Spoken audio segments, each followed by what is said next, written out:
Yeah, that obviously hard pill to swallow. I thought we competed.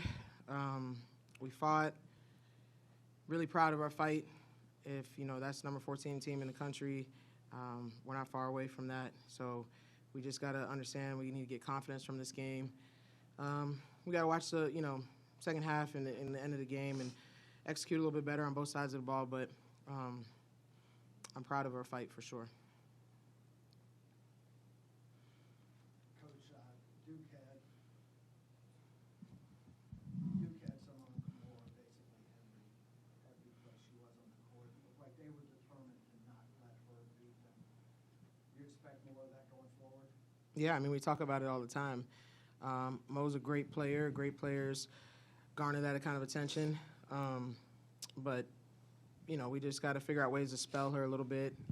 Tried to do that in the end of the first quarter, but then after that, I didn't feel like I could. But she's, Mo's a fighter, and she can play minutes, and she's seen all kinds of defenses. She's seen face guarding this year. She's seen a lot. So we talked about it. We knew it was coming, and we just got to have more people stepping up. I know you said you wanted to watch the film to see what happened in that second half, but anything in particular that you saw that stood out, especially offensively? It seemed like there was a little more struggle to get the ball in the net there. Yeah, not to see what happened. I saw what happened clear as day, so that we can learn from it. We just got to break down the film. That's what we do, so we can learn as a team. But, yeah, I think, they turned up their pressure a little bit. We couldn't really get entry passes to the wing, so then we get stagnant where we're trying to run our sets. And if you don't get the ball to a certain spot, then it kind of blows up the set, and then we just got to get into, a quick play, get a shot up that was not really not a rhythm shot. So I think we know that's how Duke plays. They're a great defensive team, and I thought we handled that early in the second half. It rattled us a little bit, and if we can't get into our sets, then we're just taking shots that people don't know who's going to shoot it, where it's coming from. Then we don't have rebounding coverage, things like that. So I think that hurt our offense in the second half. Coach, you had that possession in the last minute. You're down 2, have a chance to tie or take the lead.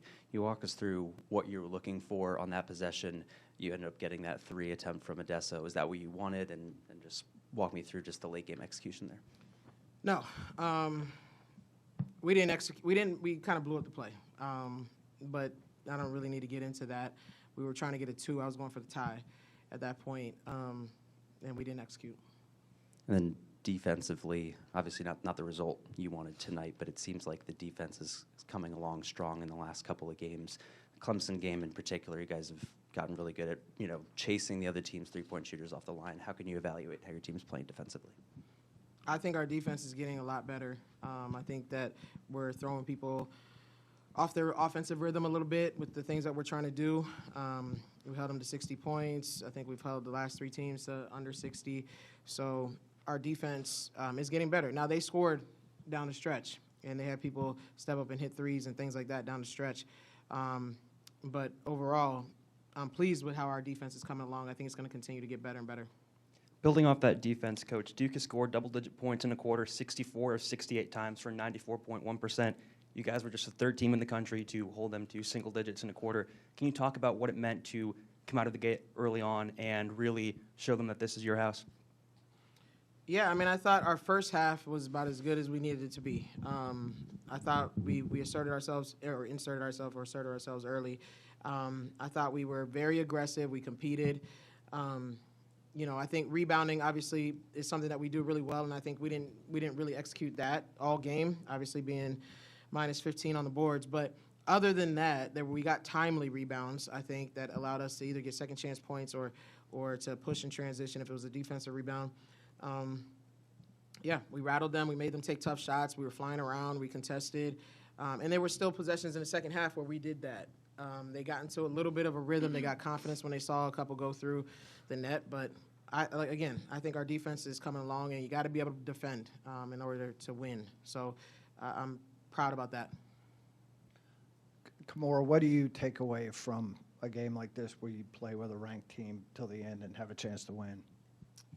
I think, like Coach Smock said, if that's like a top 14 team, we're very close to that. But I think for me, just knowing that all of our work is paying off. We stayed poised most of the time during that game, and we fought to the end. So, yeah. Did Duke do anything differently to you defensively than other teams have done?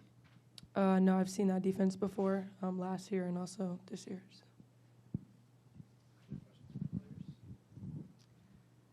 No, we're going to be talking with Alex Ohanian here. I know Coach Mox has talked about how big of a game changer that is, Kimura first. How big is having that for you as a player, having that support and seeing that support grow in the women's sports? Yeah, we've seen it over the years. For me particularly, I've seen it.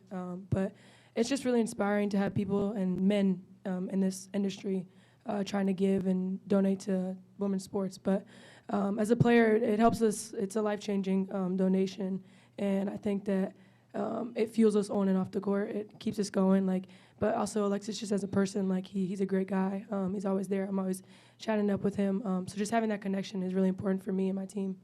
Well, Tash, same with you. I would say the same thing as Mo.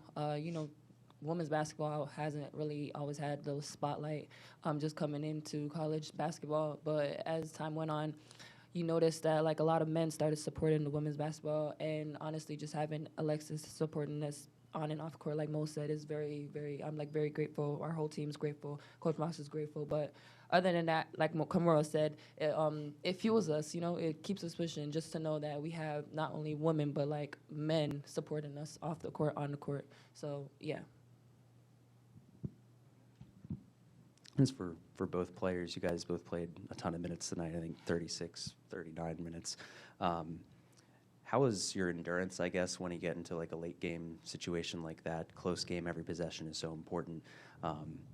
Just with the way the rotation is right now, you guys have had to tighten things up a little bit. Are you guys comfortable playing that many minutes, and is endurance a factor there? Yeah, I think for me, I'm going to do whatever it takes to help my team win. I know Tosh could probably say the same thing, but I think in crunch moments like that, you don't really worry about, oh, my leg's hurting, oh, my head's hurting. You just want to win. And at the end of the day, someone that wants to win is going to fight and do whatever it takes. So I say the same thing. I got hit in the knee, as you guys probably saw, and it didn't stop me. I was ready to go back on. I just looked at Coach Mox, told her, I'm ready. I don't like losing. So as a player, as a teammate, I'm going to go out there and do whatever it is for my whole team, my coaching staff. I don't care how much minutes I play. That's never really been a thing for me. It's just producing on the court and making sure that we come out with the win. But tonight we did come out with the loss, but it's just the next thing for us to take as fuel and keep pushing and getting better. Our defense is getting way better than it was starting the season. Just use that as a lesson and keep pushing. Do you have an update on Yontavon and when you expect her to be back? I don't have an update right now. Coach, second game in a row that no points from the bench. Do you need more from the bench, and is it realistic to think you can get more? I definitely think it's realistic. Yeah, I think I've challenged our bench to continue to grow, and we all need to continue to grow and get better and kind of evolve as a team. But we do need to be a little bit deeper. I think, our starters played a lot of minutes, and then, obviously Bree came in, and we do need a little bit more production so that we can rest people a little bit. I think it's the deeper you are, the better. But at the same time, we just have to compete. No matter how many people are playing that night, if we're 10 deep, if we're 5 deep, if we're 6, 7, whatever it is, just compete and bring energy on the bench if you're on the bench, and be all in. That's what our culture is about. So it's not about how many minutes we're playing. It's just about competing. Whoever's on the floor, we have to lay it out there.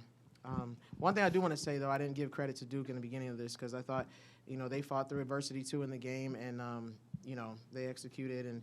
And so I don't want to make it seem like we're overlooking the talent on that team or anything like that. It's a great team. I just think that we played really well, and we, could have closed out the game and won. Duke had 20 offensive rebounds. They didn't get a lot of second chance points, so it didn't turn out to be a huge factor. Is defensive rebounding out of a zone any more challenging than doing it out of a man-to-man, or does it require kind of different techniques? Yeah, it is. Obviously, any zone you play, that's a point of emphasis, and we talk about it all the time. We prepare that way. But, sometimes you're in different spots, you're in different rotations, you're flying out here, you're trying to get to the next pass. So you got to have multiple effort plays, be able to do that, and then get back in and rebound. So, yeah, I mean, it makes it difficult. Obviously, I talked about that earlier. The discrepancy on the boards was probably the biggest reason why we didn't close out this game. But we're a great rebounding team. I mean, we average over 40 rebounds a game. We just have to be able to do that consistently in conference play. Coach, like you said, that if that's the number 14 team in the country, we're not far from that. What's the message to the team going into a huge matchup against Virginia Tech? Yeah, I told them obviously we should gain confidence from this game and the way that we competed, and it's not just because it was Duke.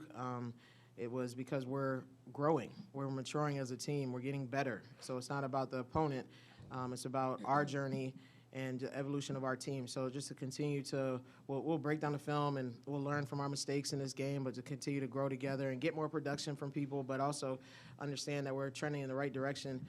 We can't let this loss kind of just, take our confidence, because I thought our players fought.